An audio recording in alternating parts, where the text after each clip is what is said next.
So from a legal perspective, so like like every prenup agreement is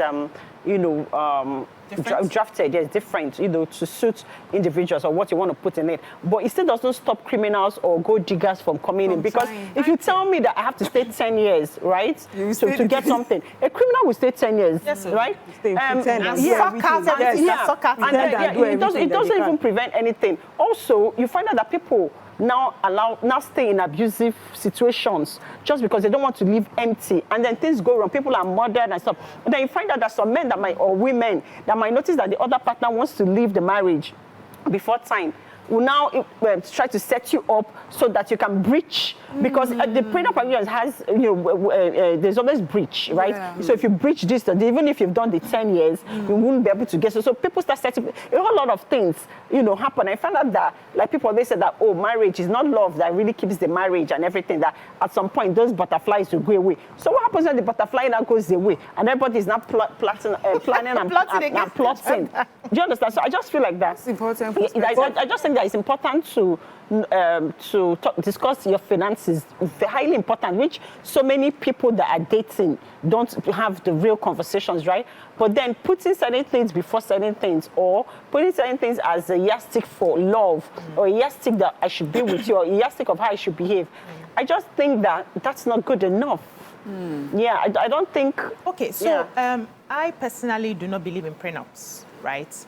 But I know that in the Western world, there's a way they behave. It works for them in that way. It's also a form of protection for them. But we adopting it here, I don't think that is the sort of protection we should be adopting, because number one, it's a patriarchal society we run here. The man already has the everything, right? I've never seen where wives chase their husbands out of the house when they misbehave. It's the man that will say, pack your things and get out of my house. The house that me and you built, I will pack my things and get out of your house. So the man already has the upper hand here. I don't know what you're signing. What I should hear for people like us in Nigeria, talking about our culture, is the sort of protection you put in place for the woman. Exactly. In case anything happens and anything goes wrong. And I like your angle. I so much believe in that. If I have invested my time, 10 years, 20 years, 30 years, invested my youth, lost my body, just because I want to help you build a home, and something happens, whether it's my fault or it's your fault or it's nobody's fault, anything happens, I should be protected. That time that I've spent should be compensated. Okay, it should count. I should be compensated for that time. So you see now, that thing, the way you put your mind that, okay, you should be compensated, it looks like you are the only one that is giving in the relationship. No, the guy too is giving as well. And that is where I'm going to tell you that's why Islamically, even the woman has her own, in case of anything, she will be giving something, the wife will be giving something. So you don't have that kind of mindset that, oh, when something happens to him, he's going to be giving something and, you won't get anything. No. No. Okay, I will explain what I said, but after taking the score, we have Olabode from Festa. Good morning, Olabode. Ekaro, sir. Good morning. Ekaro. Yes, please. We can hear you. Can we have volume, please? Yes, please. Based on the topic you are discussing this morning, as a societal engineer, I'm a sociologist. So we have the theory that we call the social esteem theory. In social esteem, everybody that goes to any relationship, they have what they have in mind to achieve. You have something that the other person do not have. For women, some people, they marry because of safety, some not because of love, some because of support, and what have you. Our individual reasons differ. So I can say that we should do something based on uniqueness of an individual. We cannot say this thing will not work, in the sense that there are some individuals that their major reason for being in a relationship is just for you to be covered, you to be loved, to care, and what have you. So, any relationship that you know that this is your own side, you want to be protected in this way or the other way, I don't see any reason why you will not sign such a relationship, because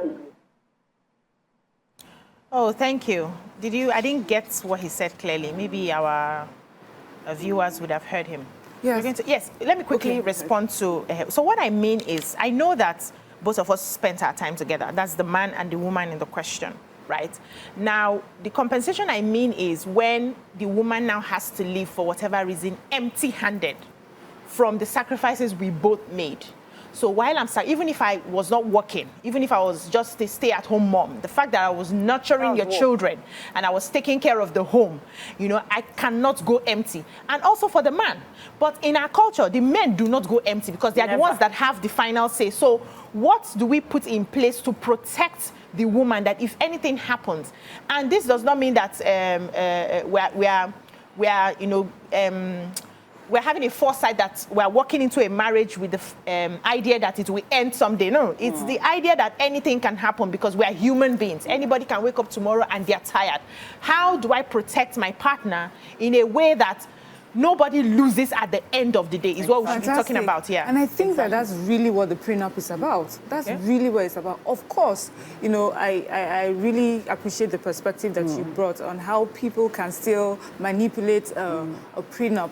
But, I don't think there's any style that is foolproof. Because if you go without a prenup, it's because of all the ways that people have manipulated that sort of trusting, open relationship that has brought about the prenup.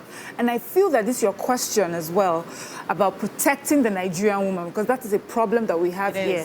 And we've tried to do like the courts, where we insist on, okay, make sure you at least have a registry, you do the registry wedding, marriage, so that you are protected by law in some way, because normal Nigerian cultural marriages, at the end of the day, you just pack your things and go. Just no matter how long you've been in there. Nobody cares. No matter what sacrifices or contributions you've made there, nothing goes with you. So the court is supposed to help protect your rights. But also, we live in a country where we know that it doesn't...